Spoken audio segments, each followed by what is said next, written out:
Welcome to China Paradigm, a show powered by Dashi Consulting, where we interview seasoned entrepreneurs and experienced managers in China about their business and experience in the country. Hello everyone, I'm Matthieu David, the founder of Dashi Consulting and its podcast China Paradigm. And today I'm with Gordon Dumoulin. You are the founder of three companies, and one of them being in food, one of them being in education, with your wife. You have been in China for more than 10 years now, and more specifically in Beijing. The first company we are going to talk about is in the food business.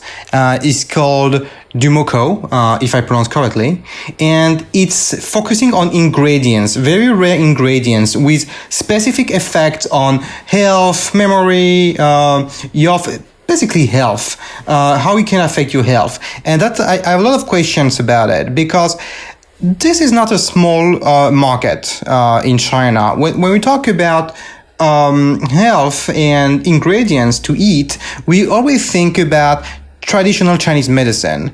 And we talk about a market which is about 150 billion to 200 billion USD, and 15%, 20%, which is exported, which is growing.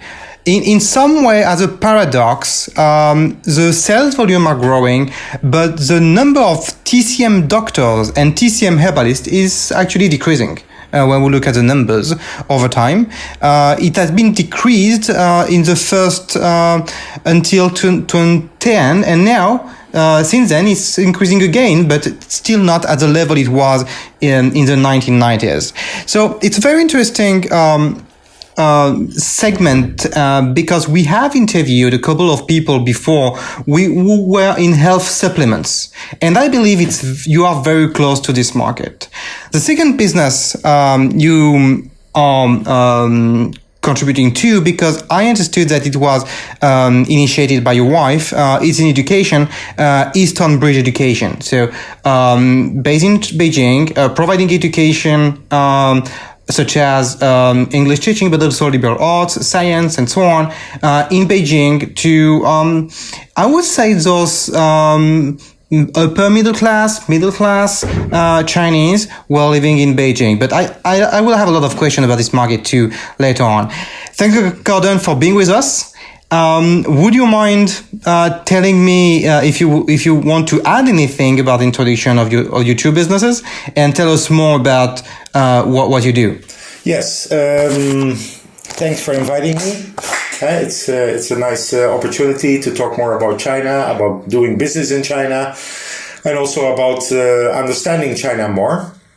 And as you introduced very well, first, I'm from Holland, the beautiful city of Maastricht in the south of the Netherlands, and I'm living since 2009 in Beijing.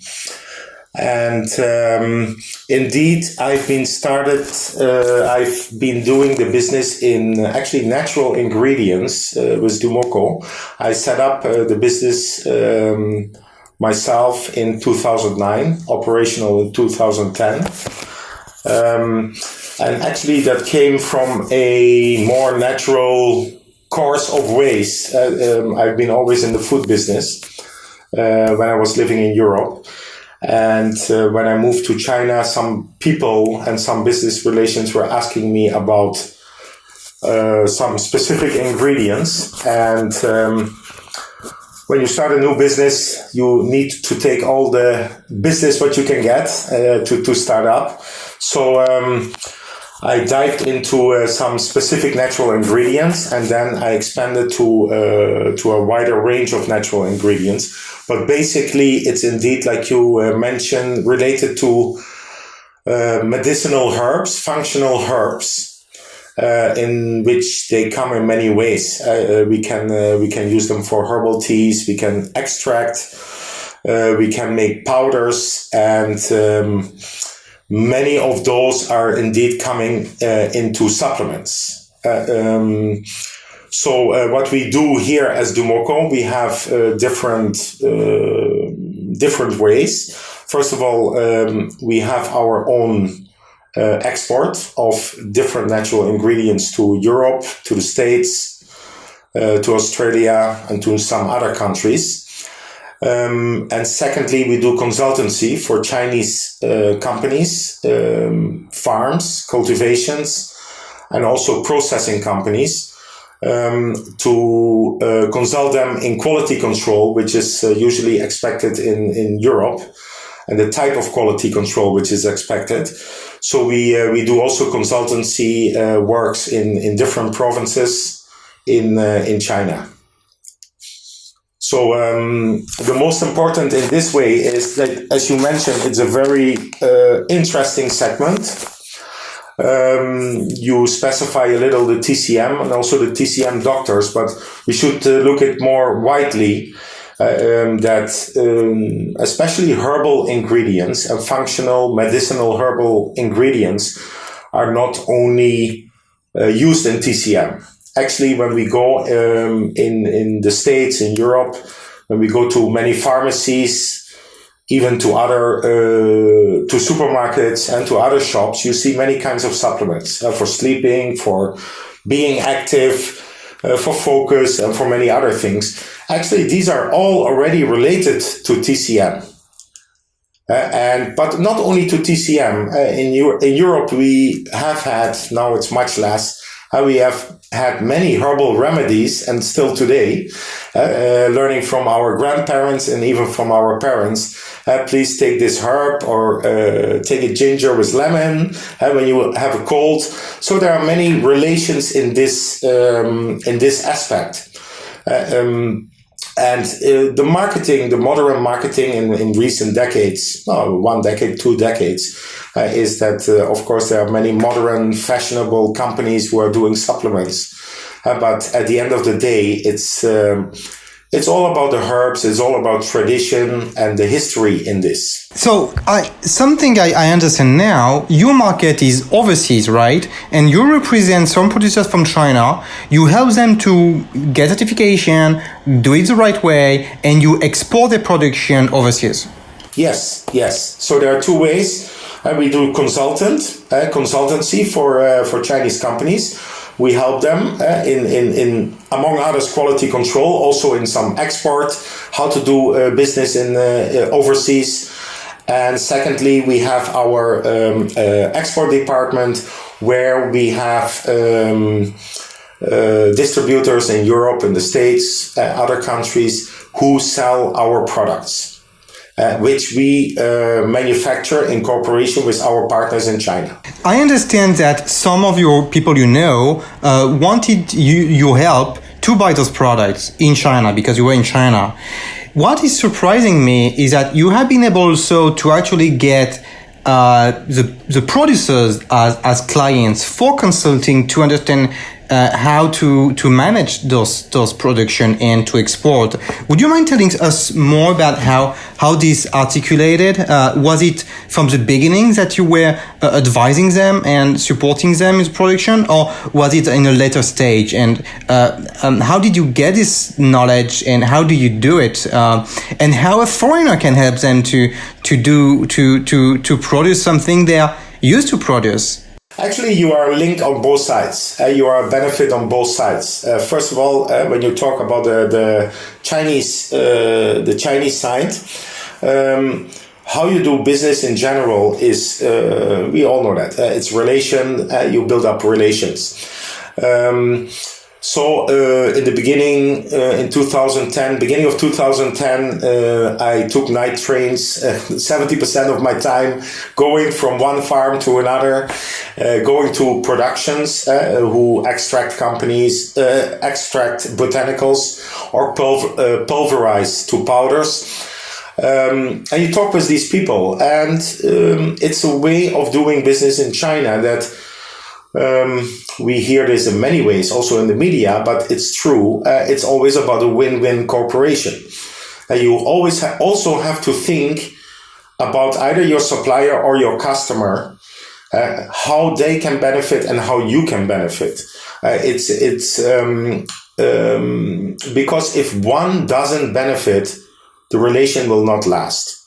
So then it's a natural growth that, of course, with some people you have a better relation than with others, but you want to help them to improve because also for my own benefit, because I'm buying products from them. So I want them to improve. So I can sell better products to my clients in Europe. On the European side, or the American side, European side, they feel comfortable because Gordon is in China and I can speak a little bit the same language. And for many people in Europe or outside China, China is very far away and very unfamiliar. So they don't get a comfortable feeling. So this is what I can bring to them. And transparency is a very big word in this. Because we are transparent. Our customers in Europe, they know the farms, they know the productions, they know everything. While many other people in the States or in Europe, they try to hide because China is their treasure. So they say, okay, we deliver products, but we don't tell you where or how, just the product is good. But we did it the other way around. We are transparent. And we build on trust. And we build on trust from all these sides. So it's actually more like a community where we are in one way or the other, the glue and the control, and also trying to improve the whole community, that everybody gets better in this way. And everybody makes money, of course. I see. Talking about the products, when you talk about natural ingredients, would you mind being more specific about what it is, and especially what's the difference between health supplements, what's the difference between Chinese traditional medicine, CTM? One thing I didn't say about Chinese medicine, Chinese traditional medicine, the World Health Organization, WHO, said they accepted Chinese traditional medicine as a medicine, and in 2019, so very recent, that was last year. So I believe that may change a little bit your business and the perception of your natural ingredients by the West, by overseas markets. Would you mind sharing some more about natural ingredients and how different they are? Yes, I'm not sure if this influenced the West, but I can explain a little bit more about TCM in general. I will not go into details. TCM in general is a different philosophy of looking at health. It's also a more preventive way of looking at health. So TCM is coming in many ways. It's not only about the herbs and about acupuncture. It's a lifestyle. It's a way of living. And you can see this in many ways back in Chinese daily life. For example, when a lot of, and each region has its own traditions, of course, depending also on the natural availability in the climate where they are living. But for example, in Beijing, you see people much more looking. I give some examples. For example, a lot of people here in Beijing, they eat radish after eating, and when I just came here, I said, I'm full, I don't want to eat radish, or, I'm not in the mood for a radish. I better have a dessert or some French cheese. But I looked that up, and radish has specific substances which make the probiotics start working. So digesting your food. And this is the same for nuts and seeds. You see Chinese people all over China. They eat a lot of seeds, especially after dinner. So, and this is for the same reason. Chinese dates, the dried dates, they are often eaten before dinner because it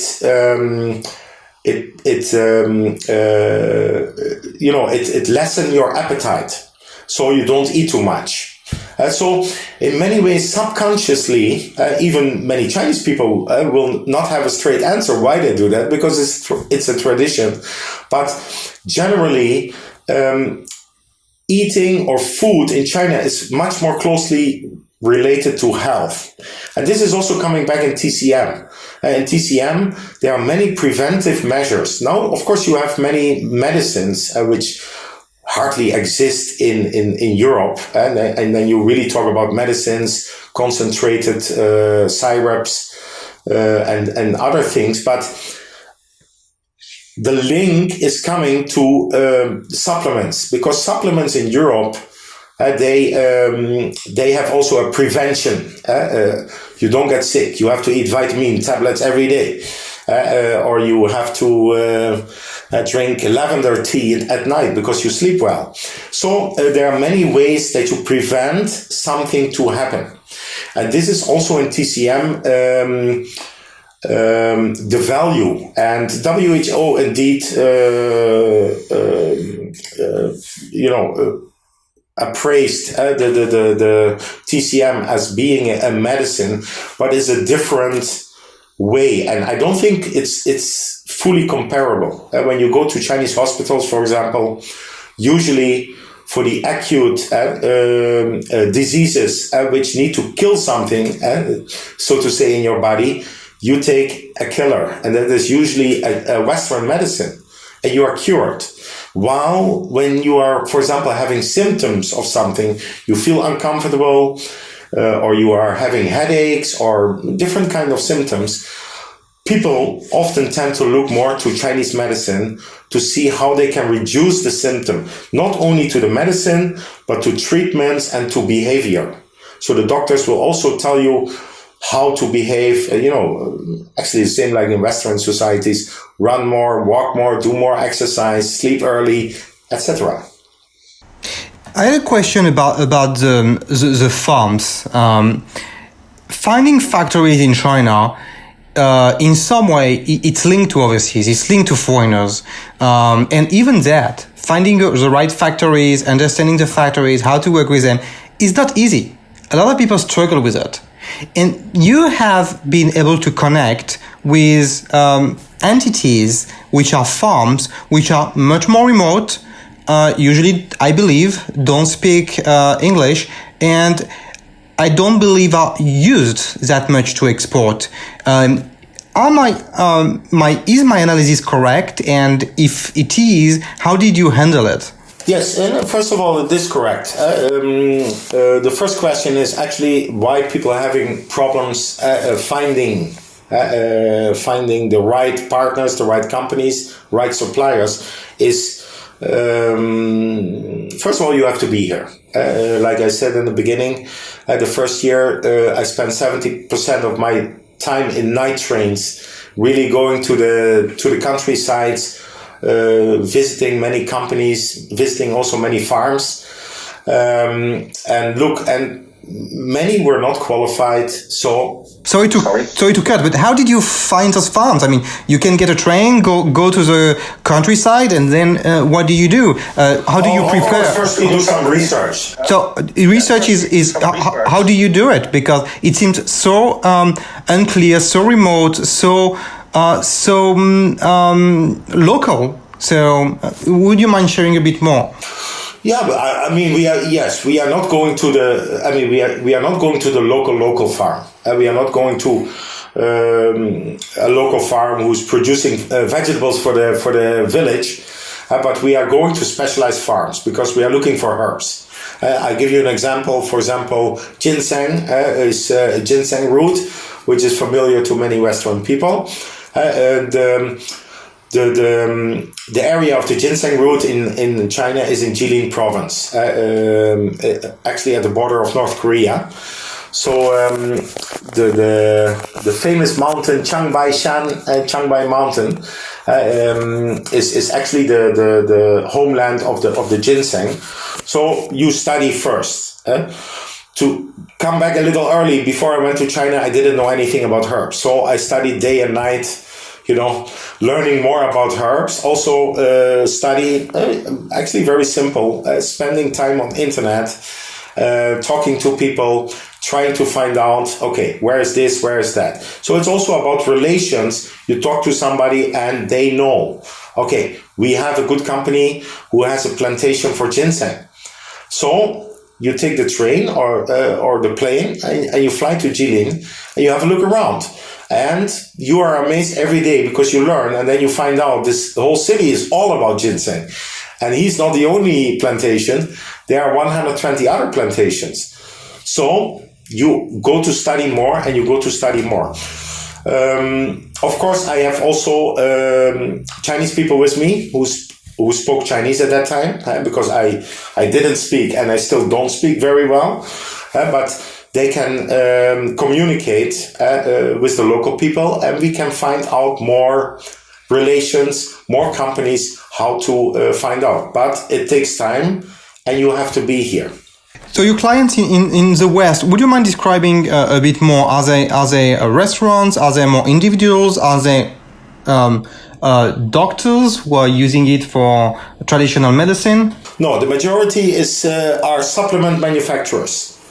So we have the majority are there are even big companies who produce actually natural supplements. Then some of them are also cosmetic companies who are producing natural skincare. So we cannot supply to individuals because the quantities are too small.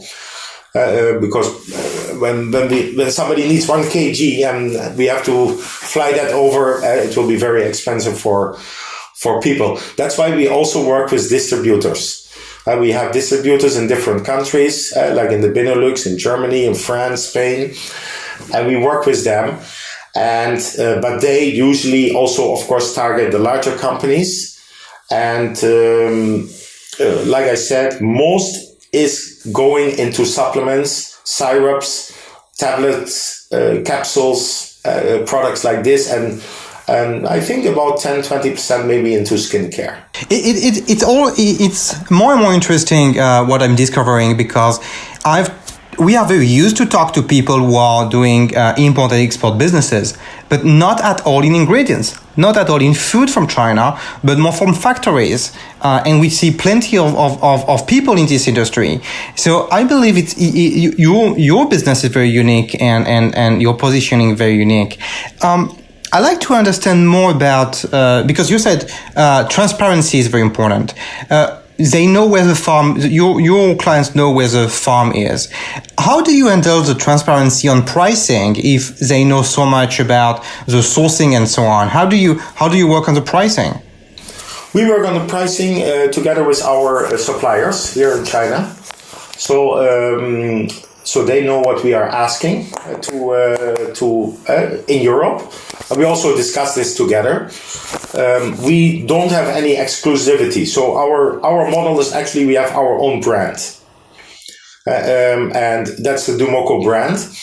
So the end users at the end of the day, they do not know where it's coming from. Our distributors, they know. If we have a very big customer who wants to visit a plant or who wants to visit a plantation, he's most welcome. They can come, but we have the deal and we have the agreement with the suppliers that they know our customers and they will not touch our customers. And even so, actually, we put the security, and that sounds strange for many Western people, we put the trust with the Chinese suppliers. And to be honest, I haven't been cheated in 10 years. So if any customer from Europe would, and they know, for example, from which factory it's coming, or even from which plantation, if they need, for example, cut ginseng for a herbal tea, if they would contact the farm directly, the first phone call is coming to us. Hey, these guys were calling, and how should we handle this? So it's in a way a matter of trust. We can put, and to be honest, we don't have any legal agreements with this, or because you don't want to go into legal anywhere. So it's a matter of trust, and it's again about relations. What I said before, you build up relations with the people. You show them trust. You show them support, mutual support from both sides. And a feeling we are here to stay and we are going to make a good relation together, and also a pleasant relation together, for the purpose that we can sell and we can have some market. I understand. I feel that you are acting like an agent for them, an agent who would actually manage their exports and their overseas relationship. Does it make sense to say so? In one way, yes. But even some of them, they are large companies. They even have their own export department. So it's not the only one. We are not working only with small companies. We are working with some leading companies in China for plantation, for processing. And even there we have our relations and we do our own business with our own branding. We have the good relations and we also support them in like I said, in the consultancy, in improving their processes and our processes together. You're involved in another business I mentioned initially, which is education, business called Eastern Bridge Education. To give an idea of to people listening to us how big this industry is, it is said that private schools account for 35%, let's say 1/3 of the total schools, number of schools in China in 2018. So it's massive. I believe that the number of private schools in proportion is much higher in China than in Europe, for instance. 53 million students are studying in private school in 2018. That's also a very fragmented market. And when we look at the English language learning market for 2018 globally, China represents a third of it, like 29-30% of the total. Final thing is that education for kids is one of the segments of markets where parents want to spend. They are eager to spend. When we look at some statistics in Shanghai, for private bilingual schools, on the time of education of a kid, some parents who are affluent could spend 100 to 200,000 USD. Of course, that's over many years, but that's a sizable amount of money that Europeans, for instance, are not spending. Most Europeans don't spend, even the affluent ones in Europe. Would you mind telling us more about what you do in the education business in Beijing, and a bit more about your clients as well? I'd like to know if what I've just described corresponds to what you see. Yes, actually, the education has been also born in a natural way. Like you mentioned, my wife, we started up Dumoco together 10 years ago. She's from Beijing, and at that time she was not my wife yet. And we set up the business, and we were business partners. She helped me. And as we all know, the business at the start is a difficult one. So we were fighting for the Dumoco, for the extract, for the natural ingredients, set up the network, export network. And at one point I'm living outside in the outskirts of Beijing, and we had an office at that time, a small office.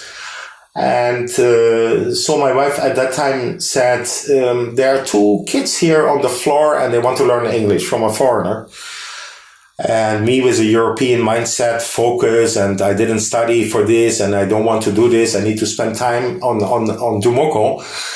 And then I came to one of my first confrontations of Chinese ways of thinking, because she showed me the balance sheet and she said, you still want to pay me or not?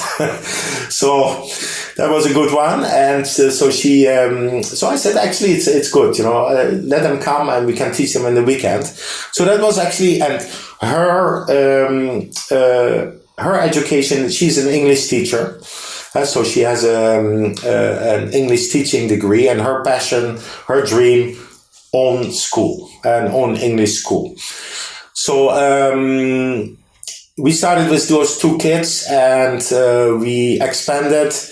We rented an apartment here in Tungzhou district in Beijing. And fast forward, 8-9 years already. 8-9 years later, we had a full program in our apartment. So we rented another apartment. We had a full program, especially in the weekend, but also after school, with me teaching in the weekend to support her. And she taught during the week, and we had 2 other teachers. And since last summer, we moved, we found a corporation, an investor, also with a license, because we were not actually official. So we found an investor with an education license. We moved where I'm sitting now. We moved to a new school, 400, 500 square meters, with also more teachers. And now we have about 150, 200 students running. And besides that, we are doing international summer camps. So in the past years, we have organized summer camps to Boston, to London, to Holland. Last winter, just in time before everything was closing, to Singapore. So this is, this is in a nutshell where we came today. I see. What you do, so is education in Beijing and also education, how do you say that? Education travel? Yeah, like we call it winter camps, summer camps, English summer camps. So we find cooperations with schools abroad in the US, in Europe, Singapore last winter. And then we send them on training there, together with some, of course, with some other educational, culture, tourism, natural aspects as well. How would you describe your clients? Are they very wealthy? Are they affluent? Are they themselves parents, have degrees? Or at the opposite, they want the best for their kids because they don't have the degrees? How would you describe them? How do you qualify them? We have many different kind of clients. Of course, you need to spend. They spend quite a lot of money to English courses. Usually, average you spend for let's say a 60-hour course, a spread. You spend about, and then you are not expensive. This is for normal smaller schools. You spend between $1,000 to $1,500 per kid. But and then you are talking about group classes. When you have one-to-one classes, you spend even more. But we are building actually also a very large social environment, because most of the parents are here, so we get to know them. And when it's clicking, we are eating together and drinking some wine. And we see that many, of course, first of all, people need to be able to afford, because some of them taking 3 classes, and then they also have a piano class in the music school, and they have an art class in the art school. So they are quite filled. But many of them are entrepreneurs. They have their own business in many different ways, in many different sectors. Some of them, they work, I would call it the upper middle class, because no, actually the whole middle class. We have some lower. We also have a girl. She's living in a village. She's coming by bus, really 45 minutes by bus, just to spend 45 minutes here. And they are really, they're struggling for this, and the parents both are really struggling for this. But the average is middle class. The upper class will have their own really higher private education, because then it's what price counts. So I would call it, average middle class. And to be honest, the middle class in China is doing very well and is very much comparable to European middle class. I think as well. And even in some ways better off in terms of in terms of spending power. What can be spent? So yes, the clients are all families. Most of them all go to public schools. The children go to public schools. I have a son of 7 years old. He's going to public school here, and many of our kids are his classmates, or at least in the same school. And to be honest, just as an example, how still rare it is also, I'm living really in the outskirts of Beijing. My son is in a public school, and this is, it's a huge public school. I think about 1,500 students. And I'm still the only foreign parent in the whole school. And so it's also like an imagination for the listeners that you are still a minority, so to say, but a blissful minority, which is not something not negative at all. But you get close to the people, you get close to the residents in the compounds, also with the school. The school has a social factor in this. What are the parents looking for? Are they looking for opening the mind of their children? Are they looking for core competencies like English, being fluent in English? Or are they looking also now, and because the education market may be more mature than the image it gives, are they looking maybe also to learn how to play a piece of theater, how to learn instrument, how to do liberal arts, drawing, and so on? What's your perception of it and the evolution of the last 10 years? My perception, and I'd like to know if you agree with that, is that 10 years ago, it was much more about core skills, learning English, learning math, learning whatever core subjects. And now it's opening up to drawing, dancing, music instruments, playing theater. Is my understanding correct? Do you see that with your clients? Yes, I see that, and you are correct. It's more, you have specific courses, and when we talk about English, you have specific courses, but our general courses have the aim that the students and the kids are able to express themselves. They feel comfortable to express. We do in our classes, we do many ways. We play Shakespeare, we have many jokes, we do games, and all in English. And it's all about that they can feel more comfortable in expressing themselves. I don't correct them every time when they make a mistake. Let them talk, let them express, let them speak. And this trend, what you just mentioned, is correct. People are looking for, kids who are more able to express themselves, to be more diversified in many ways, also internationally, that they learn more. We talk also a lot about cultures in other countries, so they learn more about this. I'm amazed about what the kids know here about other cultures in comparison what I learned in Europe about China, which was a big mystery at that time. But I'm amazed what they already know, and I want to give it a touch that they also see and feel. Yes, and then we have specific courses also, of course. I mean, for example, when a kid needs to have an exam for a certain school, for example, Cambridge or TOEFL or things like that, we have specific courses to prepare them for this.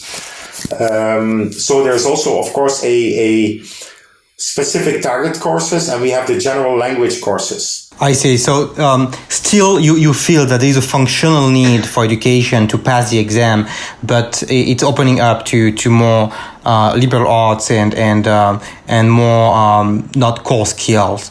One other thing you are mentioning on your LinkedIn profile, it's a bit another topic, but you say change is inevitable. You have been writing that. Why do you say so? Because I wanted to ask you because Peter Drucker, who is a consultant we look into a lot at our company Dash Consulting, and invented the name of strategy in business. He's saying what's in common with all entrepreneurs. It's not their education. It's not where they come from. It's not their social background. What they have in common is that they think change is positive. They see change as full of opportunities, when non-entrepreneurs would see change as a threat, as something which is threatening their position. So why are you writing change is inevitable? Because first of all, how you look at it is another, whether you take it positive or as a threat. But I do believe that change is inevitable. We have a very, unfortunately not a positive situation today all over the world with the coronavirus. But change is inevitable, and that's what I learned also here in China. Indeed, in Europe, many people see change as a threat, but in China, you have to change, you have to adapt. There is a certain, I don't call it negative, it's a certain nervousness that you need to improve, you need to change, or this doesn't work, so we need to go another way. There's always something happening, and this is also actually coming to my third passion, what I'm doing. I'm also doing a blog of 5 Eyes, just actually started. I'm already longer in LinkedIn. For me, it's cross-cultural awareness about different cultures and different societies, what the change is there and what are the differences there. And what I learned in China, change is inevitable. But I also see that in other societies, that this applies also to other societies. And if you see it as a threat, it holds people back. It holds people back, and societies as well.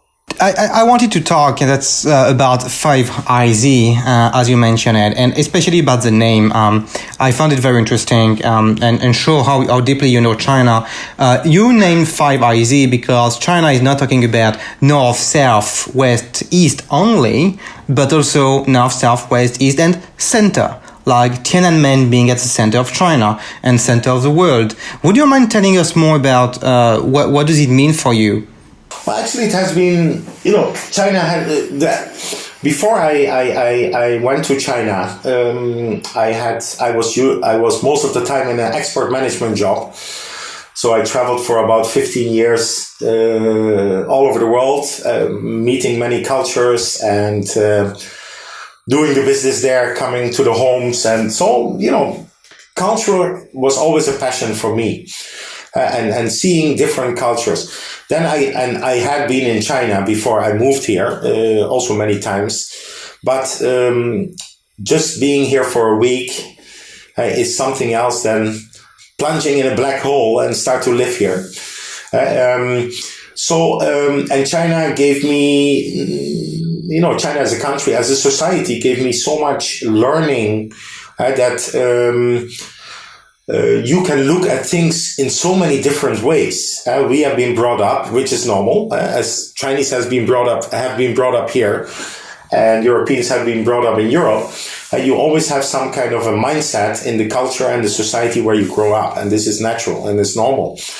And having the opportunity to live here, spend time here, and in a practically almost Chinese environment, it was really, I'm very grateful that having that experience and, banging many walls, because you have your own mindset and, like everybody's stubborn and everybody wants to have their right. So you have many different learning experience, how people think and how other people can think and approach new things. So it's very important that people start to realize all over the world, that there are many differences in culture and cultural intelligence in how to do things, also in business. And when we go then into the business side,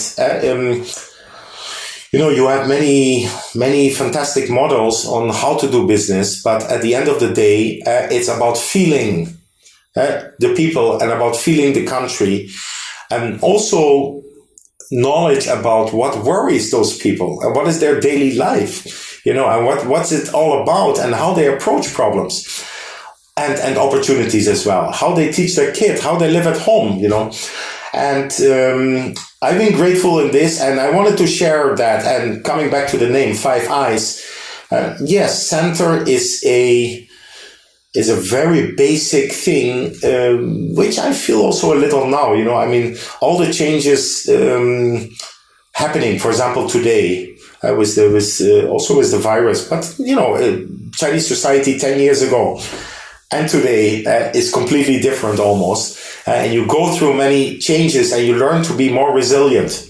You learn to be more calm and tackle problems, threats, or opportunities in a more calm and resilient way. And if it doesn't work, fine. You go to a next opportunity. It's close to 1 hour. I have a few questions to end the discussion.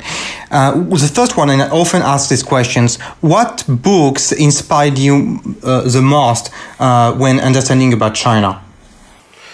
For me, I saw the questions a little. For me, one book, generally, not only about China, and I read that last year, I'm still reading it again, is The Silk Roads from Peter Frankopan. It's a fantastic book about history and about the world history, but through a very different perspective. And the message, what you learn there, is that the history, what we learn as a kid in our society, is very different from a kid in another society, such as China or anywhere in the world. So this is a book I really recommend, also in understanding China. First of all, China, you cannot understand China completely. I mean, nobody understands China.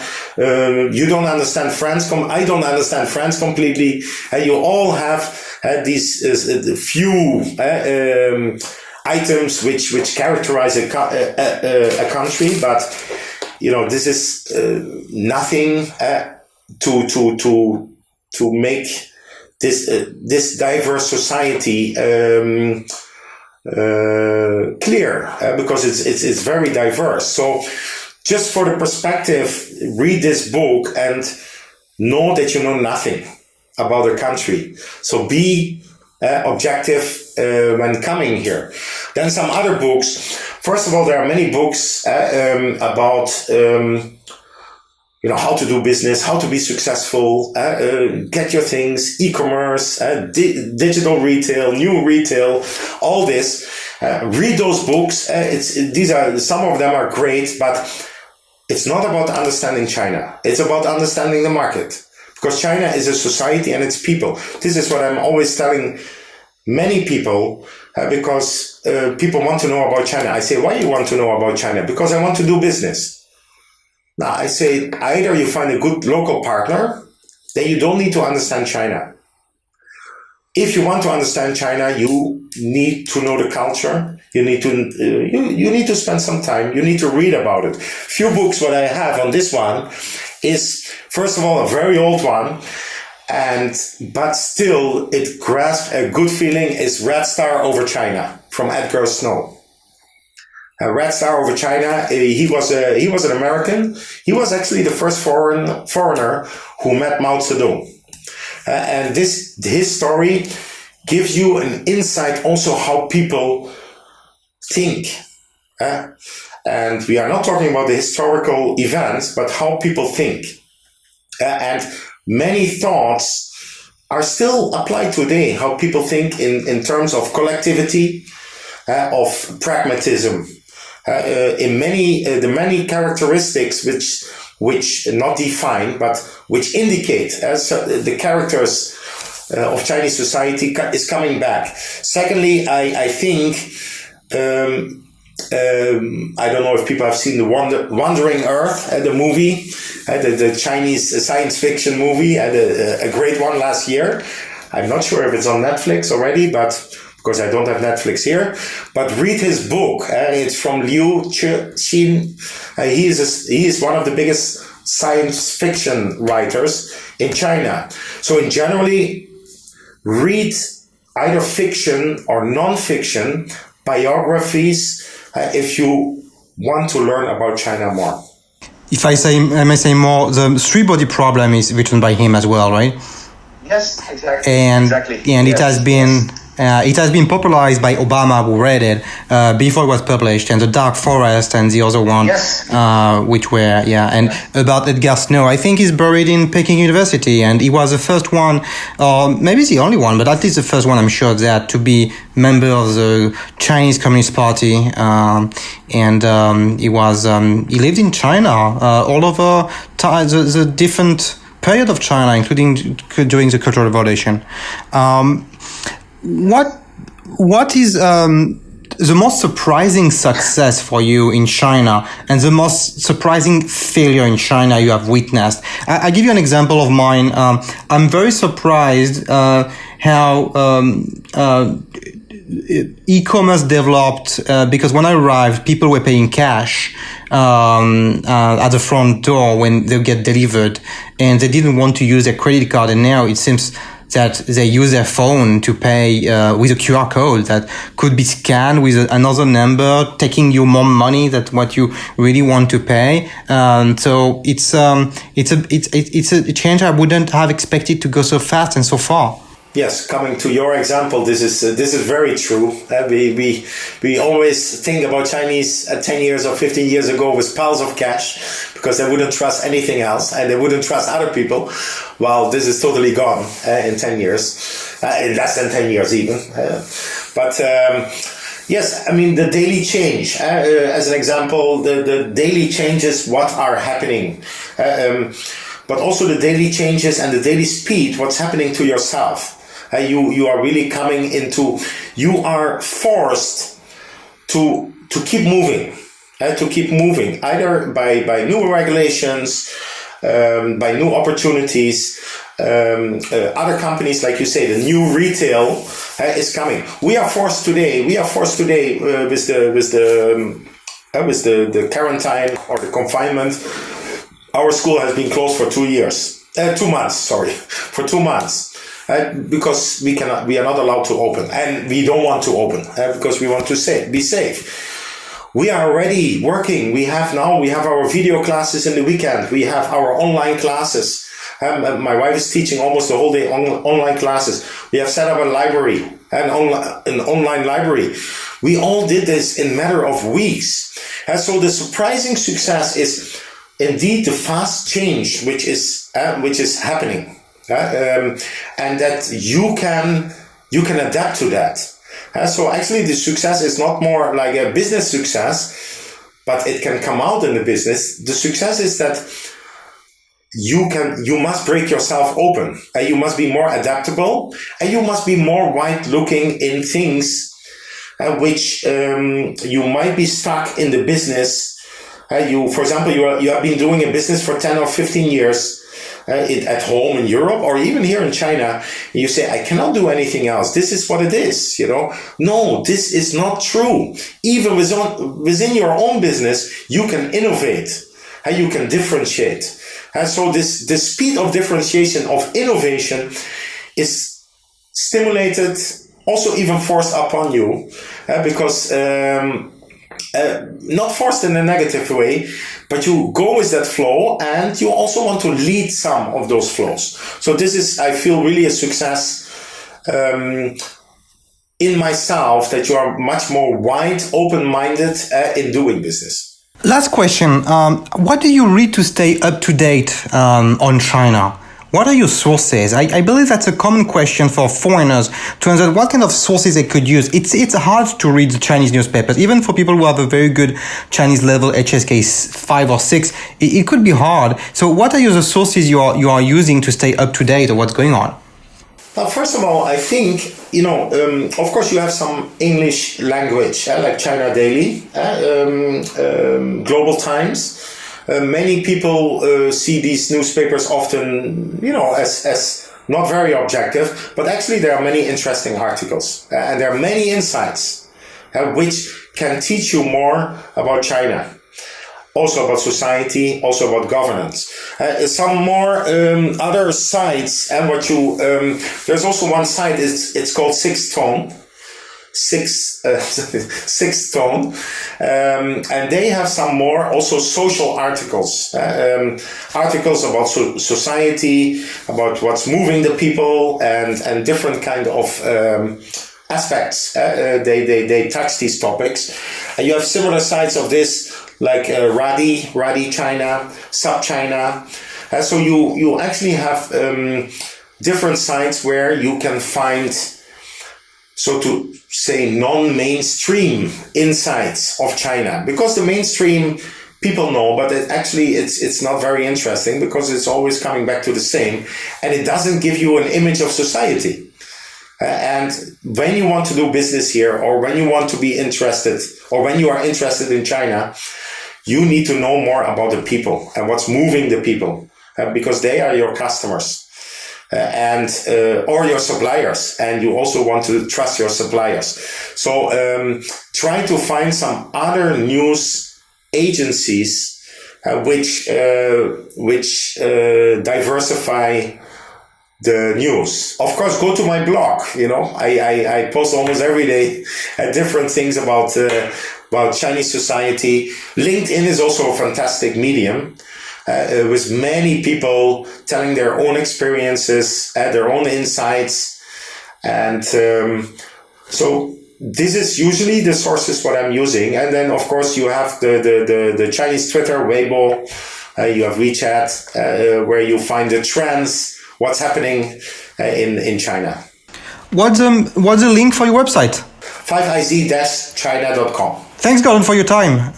Thank you very much. It was very instructive, very interesting to see how you have been able to develop your business on natural ingredients. A very unique business, I believe. I wouldn't have the chance, I think, to interview someone who has been able to go into this industry, which is looks like very, very local.